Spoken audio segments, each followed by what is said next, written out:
मे 2025 पर्यंत किमान पेन्शन 7,500 रुपये लागू होण्याची शक्यता. लवकरच नवीन नियम लागू करणार.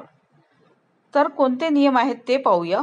कर्मचारी भविष्य निर्वाह निधी संघटना EPFO किमान मासिक पेन्शनमध्ये लक्षणीय वाढ करण्याचा विचार करत असल्याचे वृत्त आहे. आता मे 2025 पर्यंत किमान पेन्शन 7,500 रुपयापर्यंत वाढवली जाऊ शकते. लाखो पेन्शन धारकांना मिळणार दिलासा.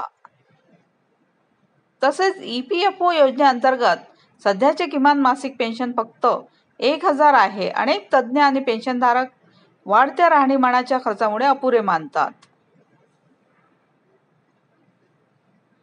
7,500 रुपयांच्या EPFO पेन्शन वाढीचा फायदा कोणाला होईल? तर प्रस्तावित पेन्शन वाढीचा समाजातील एका मोठ्या वर्गाला फायदा.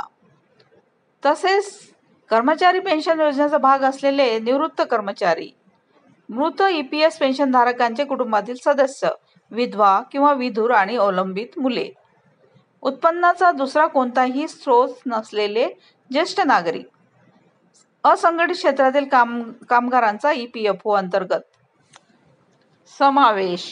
EPFO मध्ये नोंदणीकृत खाजगी क्षेत्रातील कंपन्यांमधील पेन्शनधारक. ही वाढ वृद्ध पेन्शनधारकांसाठी, विशेषतः ज्यांना कुटुंबाकडून आर्थिक आधार नाही, त्यांना मोठा दिलासा देईल.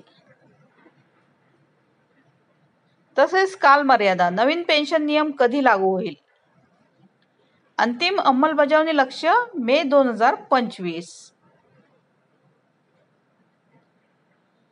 EPFO रोल आउट करण्यापूर्वी अद्ययावत गणना सूत्र आणि पात्रता कागदपत्रे स्पष्ट करणारे परिपत्रक देखील जारी करू शकते. Thank you.